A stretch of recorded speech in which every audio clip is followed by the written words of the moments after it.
Tonight, the story of a local hero from World War II. WAND's Doug Wolfe tells us the story of Peck Wilcox, who was shot down over enemy territory, then hid from enemy troops for nearly 9 months. A trunk full of treasures from World War II, memories of a local war hero. So my grandfather was a bombardier. He would actually be the one that would be in charge of dropping the bombs over the actual intended site. Robert Peck Wilcox was with the 351st Bomb Group. Carrie Wilcox Foster and Mindy Damery are his granddaughters. They shared with me his story from 80 years ago this weekend, December 31st, 1943, when Peck's aircraft was hit by enemy fire during a mission over southern France. Most in that formation that night, a lot of them were shot down, and unfortunately many of them didn't survive it. Peck parachuted out of his bomber, landing safely, but in enemy territory. He kind of hid in a haystack, if you will. When it was safe, he started walking. A French family took him in, providing him with clothing and shoes. He only stayed briefly before heading out again, eventually reaching a farm.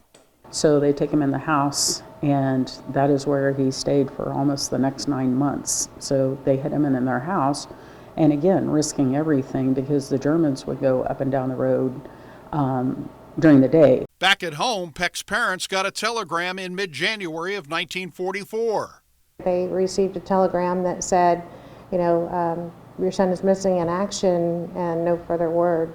The Germans moved out of southern France that fall, enabling Peck to leave.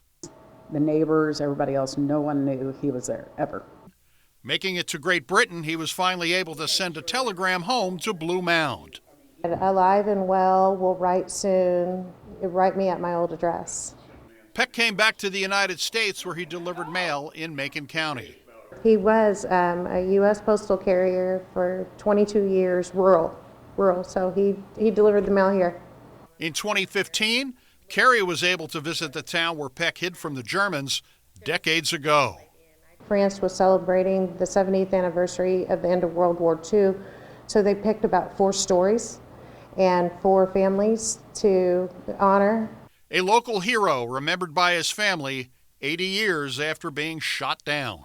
In Blue Mound, Doug Wolfe, WAND News.